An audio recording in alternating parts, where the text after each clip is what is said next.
Step 4. Echoes of negative expectation. Prejudices from others. Sometimes the image you have of yourself can be based on the characteristics of others. These could be parents, teachers from the past, jealous acquaintances, manipulative boy or girlfriends, actually simply bad people. Sometimes these are remarks for a long time ago or immediately around you. It has been said to you so often that you might have started to believe it. You are going to believe that you are like this, and then you are going to feel and behave accordingly. You need to get rid of these thoughts. The ones I hated most was like, you are just like your sister, you are just like Uncle John, or you will never amount to anything, or you will never be better than your sister or your brother. Anyway, in order to get rid of these bad images, you have to come to your accomplishment zone. You have to try to shake off the echoes of the past and correct them.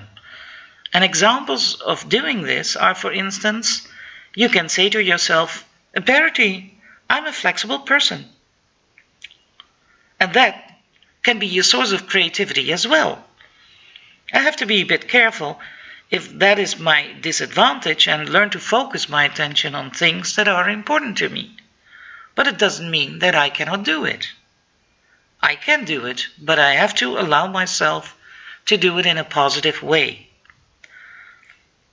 And also, I have done a lot of intellectual work in the past. Otherwise, I wouldn't be sitting here.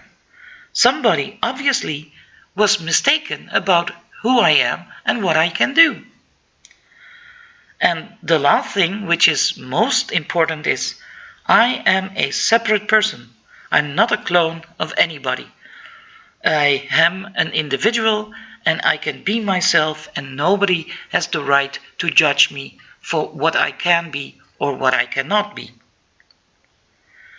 Your learning history related to your performance also affects your self-image. For example, if you do not believe that you are capable of something because of past disappointments, then you won't start working or quickly stop doing so in the event of a setback. If, for example, you see yourself as somebody with no self-discipline whatsoever and say, I am like this, then delivering an assignment on time becomes almost impossible. You have to tell yourself you can do it. Step 5. Communications and social contacts. Work with digital possibilities. Of course, you miss your friends and sometimes family and general social contacts.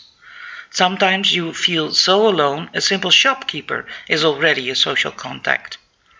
Having to live in isolation is absolutely not easy. The sounds are mostly quiet, and if you are in a space with more people, the opposite is the case. In that case, I definitely advise you to use earplugs or an iPod with very quiet, relaxing music, so you can study and withdraw, even if you have people around you. Using digital possibilities is one way of getting in touch socially. Contact by association also. It can help you to be reminiscent by looking at, for instance, old television series. Though most of you will work with WeChat, Skype, or phone contacts. Make sure you separate your social context online with the study time you work online, and that you are not interrupted, even though that is very attractive.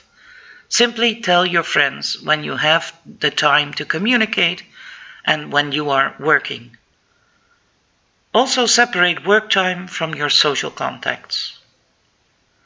This is the hardest, as of course you are used to going out and having fun with your friends. These days are unfortunately and rare. It will be long before normal life returns, and in the meantime we will just need to work with the tools at our disposal. Not just for your safety, but also for the safety of others. They are important too. It means that you have to keep a social distance. Do not underestimate this virus. It is absolutely dangerous. And if all else fails, then please contact the CIP desk or contact your teacher. Stay sound and safe. Answer the questions according to the presentation and send it to the office. Best of wishes, Mariska Stevens.